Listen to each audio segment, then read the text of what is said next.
간호조무사 실기문제 요약 3편 시작하겠습니다.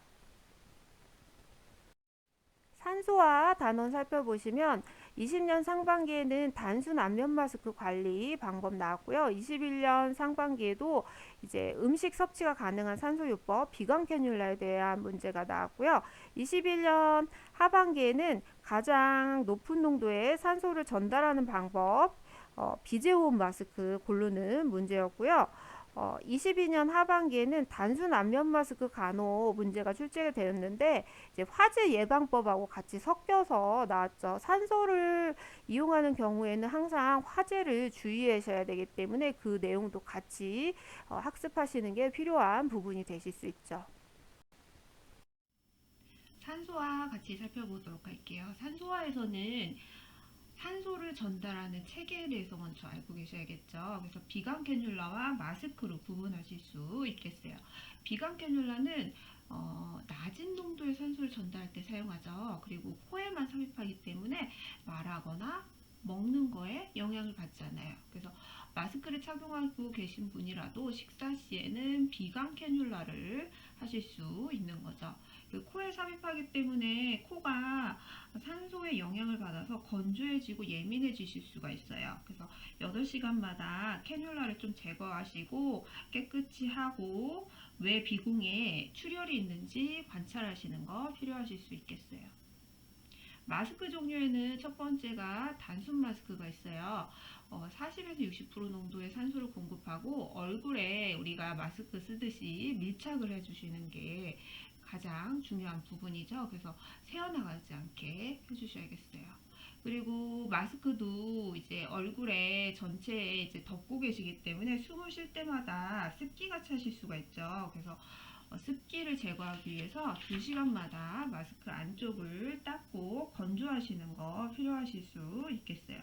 이때 안쪽을 닦을 때 건조하게 유지하기 위한 목적으로 뭐 파우더라든지 이런 걸 사용하게 된다면 흡인의 위험성이 있겠죠.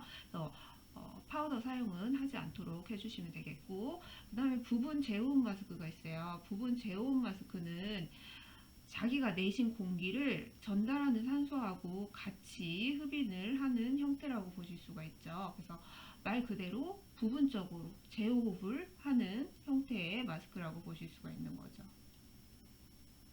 다음은 비제호흡 마스크예요. 비제호흡 마스크는 고농도의 산소를 전달할 때 사용해요. 그래서 내신 공기하고 뭐 섞이지 않고 전달하는 산소를 모두 이제 전달받을 수 있기 때문에 마스크 종류 중에서 가장 높은 산소를 전달하고자 한다 했을 때는 비제호흡 마스크를 선택하실 수가 있는 거죠.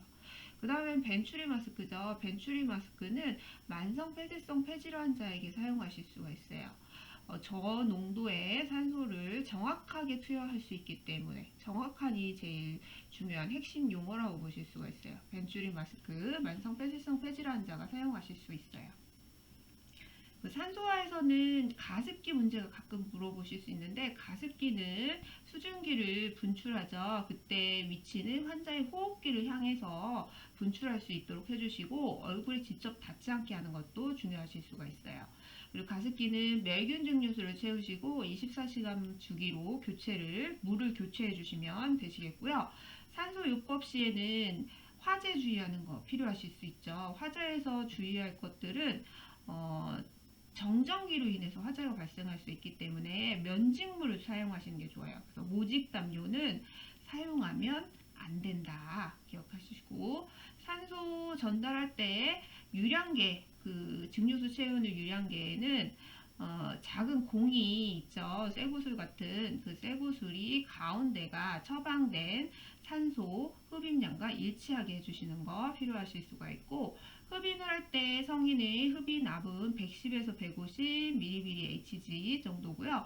한번 흡입할 때는 10에서 15초, 흡입 간격은 20에서 30초, 전체 흡입 시간은 3분에서 5분이 넘지 않게 해주시는 거 필요해요.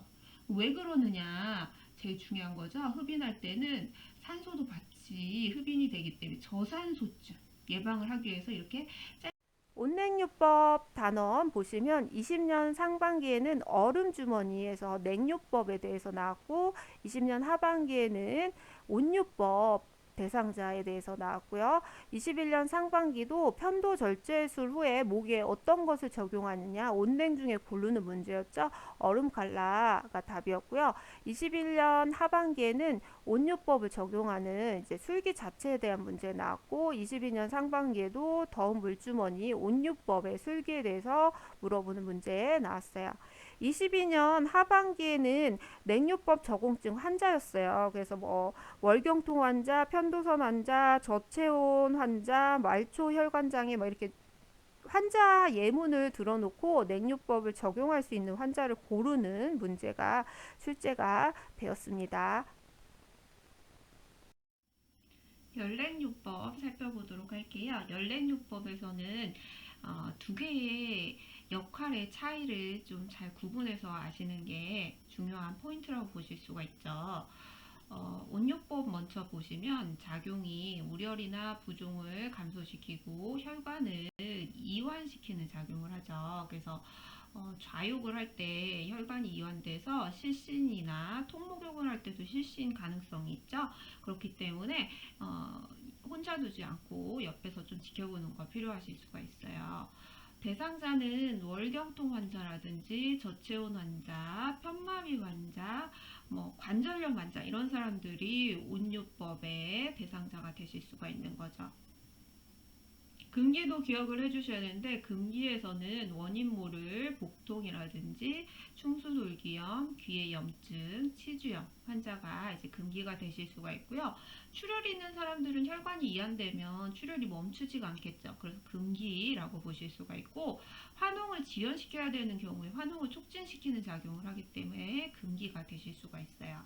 그리고 온요법이나 냉요법이나 개방 상처가 있는 사람 순환장애, 의식장애, 감각장애 환자분들에게는 온냉요법을 적용하지 않으시는 게 필요하실 수가 있어요. 그래서 무의식 환자에게 온냉요법을 적용하는 거 도움이 되지 않으실 수가 있는 거죠.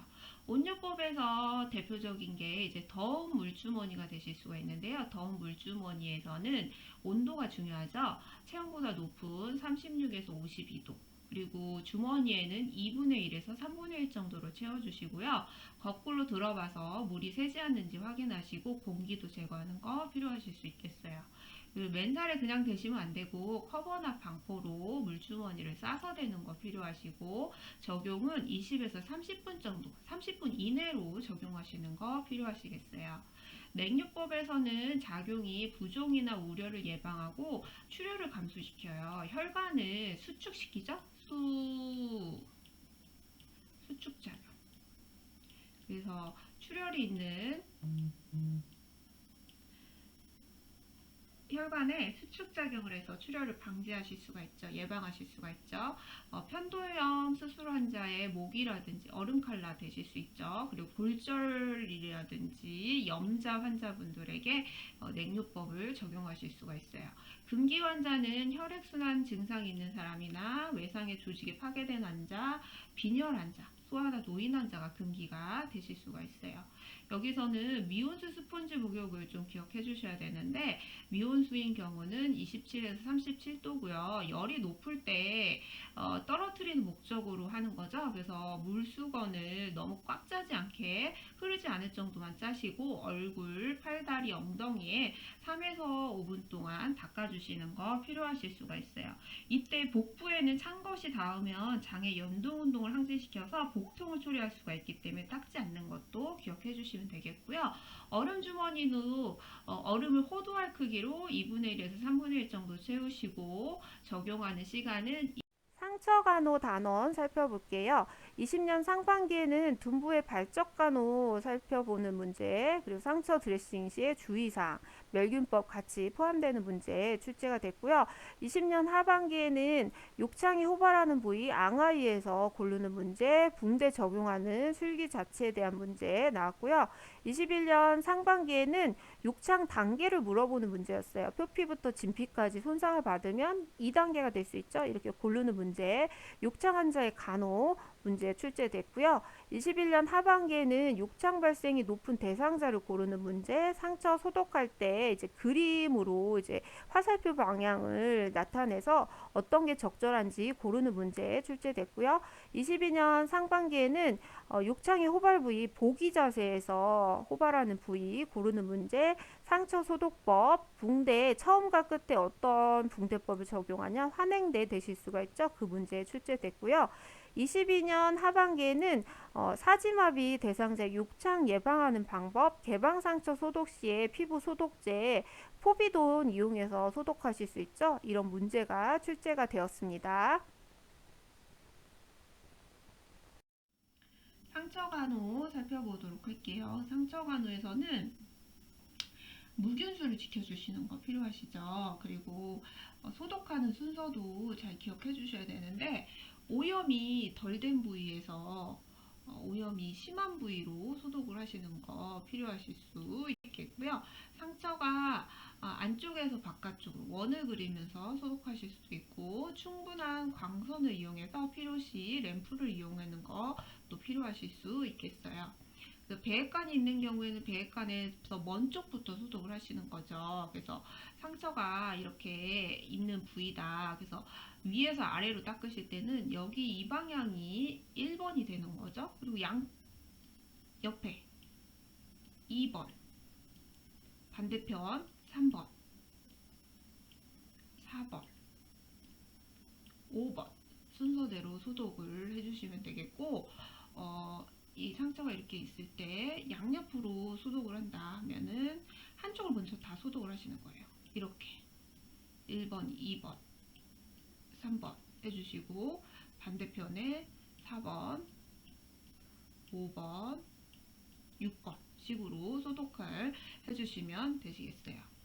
그리고 드레싱 세트는 드레싱 직전에 열어야지 오염이 덜 되죠. 그리고 드레싱이 끝난 후에 세척할 때는 혈액이나 점액이 묻은 경우는 찬물로 먼저 씻어주셔야 되고 그 다음에 더운 물과 비눗물로 씻는 거 필요하세요. 단백질 응고 방지를 위해서 하는 방법이 되실 수 있죠. 그리고 수술 후 첫 24시간 이내에는 소독하지 않기 때문에 흠뻑 드레싱이 젖었다 하더라도 교체하지 않고 추가로 덧대주는 거 필요하실 수 있겠어요. 욕창 살펴보시면 단계 구분해서 아셔야 되겠죠. 1단계부터 4단계까지 구분을 하실 수가 있고요. 1단계는 사라지지 않는 홍반을 가지고 있는 경우라고 보실 수가 있겠죠. 그래서 이 빨갛게 돼 있는 부분이고요. 2단계는 표피 진피가 침범돼 있어서 폐쇄 드레싱을 하시는 게 필요해요. 3단계에 근막 전까지 피하 조직이 침범된 상태이고 나머지 근육 뼈까지 다 손상을 입게 되면 4단계라고 보실 수 있겠어요. 그 욕창인 경우에는 호발하는 부위 잘 기억해 주셔야 되죠.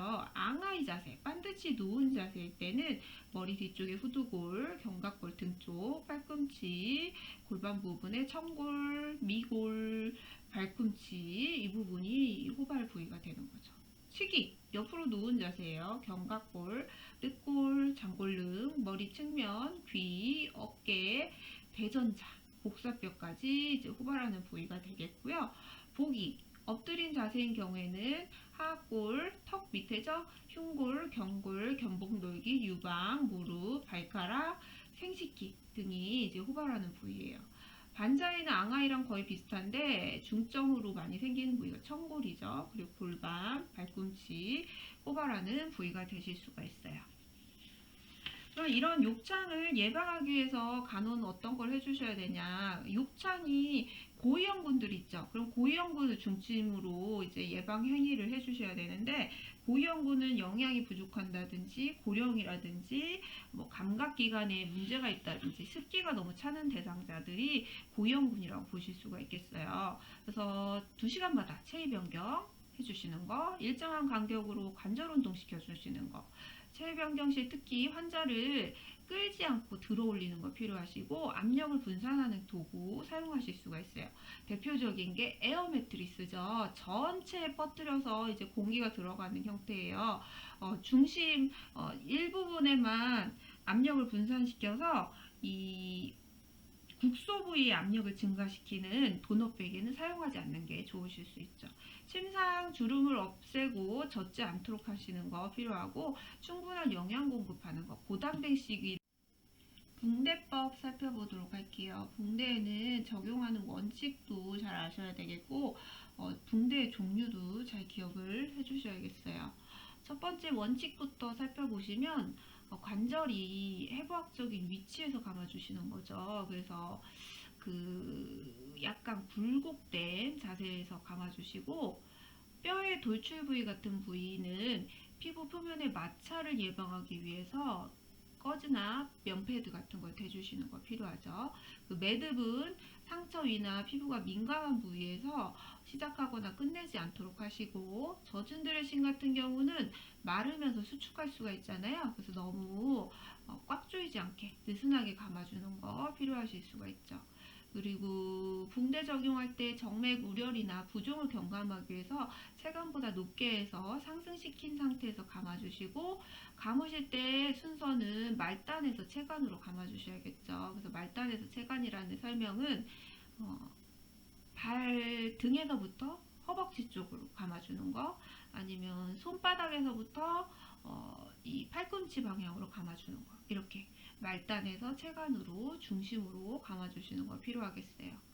그리고 말단 부위에는 노출을 시켜주셔야겠죠. 이 청색증이나 혈액순환이 있는지 체크하기 위해서 체간은 말단 부위는 감지 않도록 해주시고, 붕대를 감은 부위에는 순환 상태를 매 한두 시간마다 점검해 주시는 거 필요하시겠어요.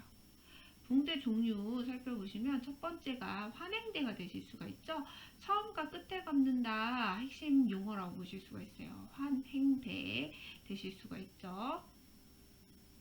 나선대는 굵기가 일정한 부위에 감아주시는 거죠. 굵기가 일정한 부위, 손가락 상박 되실 수가 있고, 굵기가 급격하게 변하는 부위에는 나선 절전대가 되실 수가 있죠. 나선 절전대. 그 팔자 봉대에는 관절 부위에 감아주실 수 있겠고요. 회기대, 절전대라고 사용되는 용어는 이제 손가락 끝이라든지 손, 발, 머리 등의 이제 절단 부위라든지 절단면, 말단 부위, 머리 등에 감아주시는 형태죠. 회기붕대, 억제대에서 나왔었죠. 억제대에서 장갑 억제대를 할 때 손을 회기붕대법으로 감은 다음에 이 억제대를 적용하실 수가 있는 거죠. 수상붕대법은 이제 약간 돌출되어 있는 부위에 적용을 해주시는데, 엄지손가락이라든지 가슴이라든지 어깨라든지 이런 부위. 수술간호 단원 볼게요. 20년 상반기에는 호흡기 합병증 예방하는 방법, 전신 마취 시에 주의하는 간호, 기도 확보가 제일 우선적으로 해주셔야 되는 부분이라고 보실 수 있죠. 20년 하반기에는 전신 마취 후에 흡인 예방을 위해서 고개를 옆으로 돌린다, 이걸 고르는 문제였고요. 수술 후 혈전 정맥염 예방하기 위해서 탄력 스타킹 신는다, 이게 답인 문제 출제됐어요. 21년 상반기에는 수술 금식에 대한 설명, 그래서 예문을 막 들어놓고 수술 금식으로 적절한 설명은 무엇이냐 하는 문제에 출제됐고요. 전신마취 수술 당일날 하는 간혹 고르는 문제에 출제됐어요. 21년 하반기에는 무기폐 예방을 위한 방법, 수술 전 피부 준비 내용에 출제가 됐고요. 22년 상반기에는 수술 후 시기 진행, 강화 폐활량계 사용하는 방법, 흡기를 이용해서 이제 강화 폐활량계를 사용해 주셔야 되죠. 그 수술 후에 이식이 명료하지 않으실 간호 내용들이 출제가 됐고요. 22년 하반기에는 전신 마취 하신 대상자가 병실에 올라온 직후의 간호를 골라보는 문제였어요. 그래서 배액관 관리하는 문제가 답이긴 했지만 침상 난간을 올려준다는 낙상 예방법이라든지 수술 직후에는 전신마취 수술 직후에는 금식을 해야 된다는 거, 이런 것도 알고 계셔야지 풀 수 있는 문제가 출제가 됐었죠. 수술간호 살펴보도록 할게요. 수술간호에서는 합병증 예방을 위해서 어떤 것들을 교육해야 되는지 중점적으로 아시는 거 중요하고요. 수술 전날과 수술 당일, 수술 후에 어떤 간호 행위를 하는지 기억하시는 거 필요하실 수가 있어요. 합병증 폐합병증 예방 활동을 먼저 보시면 폐합병증 예방을 위해서 할 수 있는 거 먼저 살펴볼게요. 빨리 걸으시는 거죠. 조기 이상 걷는 거예요. 심호흡 경력, 기침 해주시는 거 필요해요. 수술을 하신 경우에 통증이 심한 경우는 수술 부위를 손이나 베개로 지지를 하고 필요시 진통제를 투여하시고 심호흡 기침을 해주셔야지 폐합병증, 무기폐 예방을 위해서 도움이 되실 수가 있죠. 수분 섭취는 금기가 아니라면 적극적으로 격려를 해주셔서 객단 배출을 용이하게 하실 수가 있죠. 강압 폐활량계도 사용하실 수 있어요. 사용하는 방법은 마우스피스를 물고 공이 올라가는 걸 눈으로 보면서 숨을 들이쉬는 형태에 되실 수가 있는 거죠. 심부정맥 혈전증 예방을 위해서는 조기 이상 걷지 못하는 대상자 같은 경우는 침상에서 대퇴사두근 운동, 항혈점 스타킹, 간헐적 압박기구 사용하실 수 있어요. 감염 예방을 위해서는 수술 후 24시간 이내에는 상처 드레싱을 열지 않기 때문에 젖는 경우는 덧대서 꺼즈를 덧대주는 방법 사용하실 수 있고 배액간의 양과 양상을 잘 관찰하는 것도 필요하실 수 있겠죠. 예방적 항생제라든지 무균술 준수하는 것도 감염 예방을 위해서 도움이 되죠. 여기서 문제로 출제되었던 편도 절제술 환자인 경우에는 찬유동식을 주시고 부종 완화를 위해서 도움이 되죠. 그 수술 부위 출혈과 부종을 줄이기 위해서도 얼음 칼라, 온냉요법에서도 얼음 칼라 사용하실 수 있어요. 자, 수술 전날 하는 내용들 살펴보시면 수술 전날에는 이제 금식을 하시는 거 필요하죠. 그리고 휴식하시고 관장을 하는 경우에 전날 밤에 해주셔야 돼요. 그리고 매니큐어 제거하시고 수술 부위 준비하실 수 있어요. 소독이라든지 상모 같은 것들 진행을 하실 수 있죠. 수술 부위보다 약간 넓게 정해진 범위 내에서 해주셔야 되겠고 상모 시에는 털이 남방향으로 면도를 해주시는 거죠. 그리고 제모제를 사용할 때는 피부의 민감성을 꼭 확인하신 후에 적용하시는 거 필요하죠. 수술 당일에는 속옷을 제거하시고 이칠 보청기, 귀중품은 보호자에게 관리하도록 하고 유치도뇨관에 삽입하고 가는 경우는 수술방 내리기 직전에 삽입을 해주시고 수술 전에 투약 같은 것도 하실 수 있는 거죠. 수술 후에는 의식 상태를 확인하시고 머리를 옆으로 돌려줘서 흡인을 예방하는 거 필요하실 수 있고 활력증 측정하고 수술 부위에 출혈이 있는지 삽입관의 기능이 양호한지 확인하시는 거 필요해요. 자세도 기억을 해주셔야 하는데 의식이 없는 마취가 아직 덜 깬 경우에는 앙하위 자세를 취해주시고 고개는 아까 흡인 예방을 위해서 옆으로 해주시는 거 필요하죠. 의식이 회복을 했어요. 이런 경우에는 대부분 이제 반자위를 취해줘서 폐합병증 예방을 위해서 호흡을 용이하게 위한 자세가 되실 수가 있죠. 그리고 금식이 끝나서 시기를 진행하실 때는 물, 미음, 연식, 응급술기에 대해서 살펴보도록 할게요. 20년 상반기에는 의식을 확인한 후에 응급처치 다음으로 취해야 할 행동은 무엇인지 그림 문제가 나왔었고요. 20년 하반기에는 심장 충격기 사용법에 대한 문제가 출제가 됐고요. 순서보다는 더 자세하게 내용을 알고 계셔야지 풀 수 있는 부분이었어요. 21년 하반기에는 영아 심폐소생술 문제가 나왔고요. 22년 상반기에는 자동심장 충격기 부착하는 부위가 그림 문제가 나왔었고 부분 폐쇄 시에 이제 응급처치로 하인이요법 하는 거 있죠? 그게 문제가 출제가 됐었고 22년 하반기에는 심폐소생술 시에 이제 인공호흡하는 방법이 출제가 됐었어요. 그래서 여기 두경부 외상이 없는 환자이기 때문에 기도 확보를 할 때 머리 기울이고 턱을 올리는 방법으로 기도를 개방한다가 답이 되는 문제였어요. 그리고 나머지 1초에 1회씩 호흡을 불어넣는다든지 인공호흡에는 10초 이상 지연시키지 않고 가슴 압박을 한다든지 이런 응급 상황에 대한 내용을 전반적으로 알아야지 풀 수 있는 문제가 출제가 되었어요. 응급술기에 대해서 살펴보도록 할게요. 응급술기에서는 여기 일반적인 구조 단계 보시면 현장에서 확인을 했어요. 환자를. 그래서 반응을 확인하기 위해서 두드려보고 깨워보는 행위 하실 하실 수가 있죠. 반응이 없을 때 119에 신고를 하시고 옆에 사람들에게 이제 자동 심장 충격기를 갖다 달라고 요청을 하실 수가 있는 거죠. 그리고 호흡을 확인해 보시고 호흡이 안 돌아오는 상태인 경우에 이제 가슴 압박을 시작하실 수가 있어요. 가슴 압박을 할 때 기억하시는 거 5cm 깊이죠. 그리고 속도는 분당 120에서 120회로 가슴 압박을 해주시고 인공호흡을 하는 경우에는 30대 2 비율로 인공호흡을 하실 수 있겠죠. 자동 심장 충격기가 왔다 할 때는 전원을 켜고 지시에 따라서 음성 지시에 따라서 행동을 해주시면 되겠어요. 분석했을 때 뭐 심장 충격이 필요하다 할 때는 심장 충격을 하시고 심장 충격이 불필요하다 하는 경우는 이제 가슴 압박을 계속 해주시는데 2분마다 이제 손을 바꿔주시는 거 필요한 거죠. 그래서 이 자동 심장 충격기를 사용하시고 심장 충격이 끝난 후에 바로 해야 되는 거는 가슴 압박이 되실 수가 있겠어요.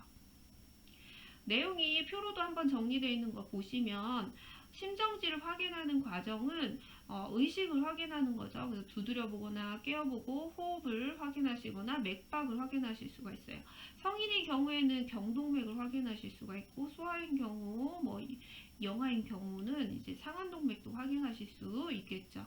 심폐소생술 순서는 가슴 압박, 기도 유지, 인공호흡 순서로 해주시고 가슴 압박의 속도는 분당 100에서 120회, 5cm 깊이를 기억을 해주셔야겠죠. 그리고 이 가슴 압박을 중단하는 경우에는 불가피한 경우 이제 10초 이내로 이제 중단을 해주시는 거죠. 그리고 리듬, 자동 심장 충격기 리듬 분석할 때 10초 이내로 이제 가슴 압박이 멈춰지는 단계라고 보실 수가 있죠. 기도 유지를 위해서 할 수 있는 자세는 머리 기울이고 턱을 올리는 자세, 헤드테인, 친 리프트 포지션 되실 수가 있고 가슴 압박과 인공호흡의 비율은 30대 2가 되실 수 있겠어요. 응급슬기 이어서 보도록 할게요. 기도를 유지하는 자세에 대한 그림이 나와 있죠. 먼저 밑에 머리 기울이고 턱 올리는 자세 보시면 잔 트러스트 매뉴버가 되실 수가 있죠. 그래서 이렇게 기도가 일직선이 되도록 하는 자세 되시겠어요. 위에 그림에 보시면 턱 밀어 올리는 방법이 있죠. 하악 견인법, 잔 트러스트 매니버라고 하죠. 경추 손상이 의심될 때 외상 환자인 경우는 이런 기도 유지 자세를 해주시는 거죠. 양귀 옆에 손을 둔 후에 턱을 당겨서 기도를 개방하는 방법이 되실 수가 있겠어요. 다음에 자동 제세동기 사용법인데요. 얘도 문제에서 많이 나오죠. 순서대로 적용하는 순서를 잘 아시는 것도 필요하고 세부 항목도 기억하시는 거 필요하시겠어요. 제일 먼저 하는 게 뭐냐 하면 전원을 켜는 거예요. 그죠? 전원을 켜시면 음성 지원이 시작이 되죠. 그래서 음성에 따라서 이제 지시사항에 맞게 해주시면 되는데 두 개의 패드를 부착을 하라고 하죠. 패드 부착하는 부위는 우측인 경우에는 쇄골 밑에, 좌측인 경우에는 유두와 좌측 애과 중심선이 만나는 지점에 패드를 부착을 해주셔야 되겠어요. 그림에도 있어서 그림을 보고 똑같이 붙여주시면 되겠죠? 그리고 심장 리듬을 분석할 때는 환자를 만지지 않도록 해주시는 거 필요하시고 리듬 분석 후에 제세동기 필요함이라고 했을 때는 주변의 사람들을 다 떨어지게 하는 거 물러나세요 하고 크게 외쳐주시는 거 필요하실 수 있죠. 그 제세동 버튼을 눌러주시고 제세동이 끝나는 대로 바로 이제 심장 마사지를 이어서 또 해주시는 거 필요하고 옆에 인공호흡하는 그림도 나와 있는데 인공호흡하는 경우에는 대상자의 가슴이 올라오도록 숨을 불어넣고 1초간 코를 열어주어 숨을 내쉴 기회를 부여하는 것도 필요해요. 숨을 불어 넣을 때는 코를 막아주시는 것도 필요하실